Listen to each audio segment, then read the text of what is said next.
can a Googol finally beat tetration?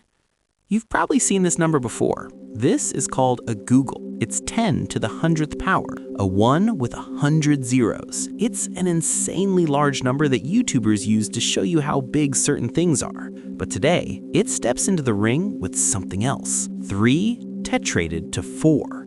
On paper, it looks like nothing. A 6'7" kid could write it. But this little equation has already beaten every single challenger we've thrown at it in our previous videos in seconds. All the sand on Earth? Swallowed whole. 52 factorial. The number that would take longer than the universe to count? Didn't even notice. But this is a Googol, though. A Googol feels different. It's the one we learned as kids. The one that made us think this is one of the biggest number there is. So maybe, just maybe, this time, the giant finally falls. Let's first talk about a Googol and then compare it to this number. As I mentioned earlier, a Googol is a 1 followed by 100 zeros. If you wrote it out, it would look like this. That's a lot of zeros. But zeros on a screen don't mean anything. Let's try to feel it instead. Imagine you could count one number every second. Not a Googol numbers, just one number per second. 1, 2, 3, and so on. How long would it take you to reach a Googol? A trillion seconds is about 30,000 years. A quadrillion seconds is longer than humanity has existed. A quintillion seconds is longer than the Earth has been around. A Googol seconds is so far beyond any of that that the numbers themselves stop making sense. If every grain of sand on Earth represented 1,000,000 years, a single grain of sand is equal to 1,000,000 years, and you stack them all together, you wouldn't even be close. If every atom in the universe was its own clock ticking since the beginning of time, you'd still be nowhere near a Googol. A Googol is not just big.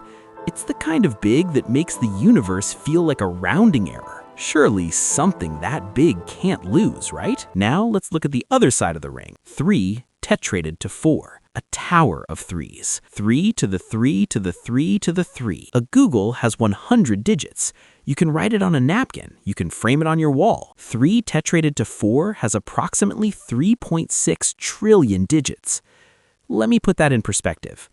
If you took every single atom in a Googol universes, everything on our universe multiplied by a Googol, every atom in every star, every planet, every grain of sand across a Googol copies of everything that exists, you still wouldn't have enough atoms to represent the number of digits in 3 tetrated to 4. In fact, all those atoms combined would cover roughly 0.00000000000000001% of the digits you'd need to write tetration. And that's not a typo. A Googol universe's worth of atoms, and you're still not even close to 1/1,000,000th of 1% of the way there. A Googol is the stuff of childhood wonder.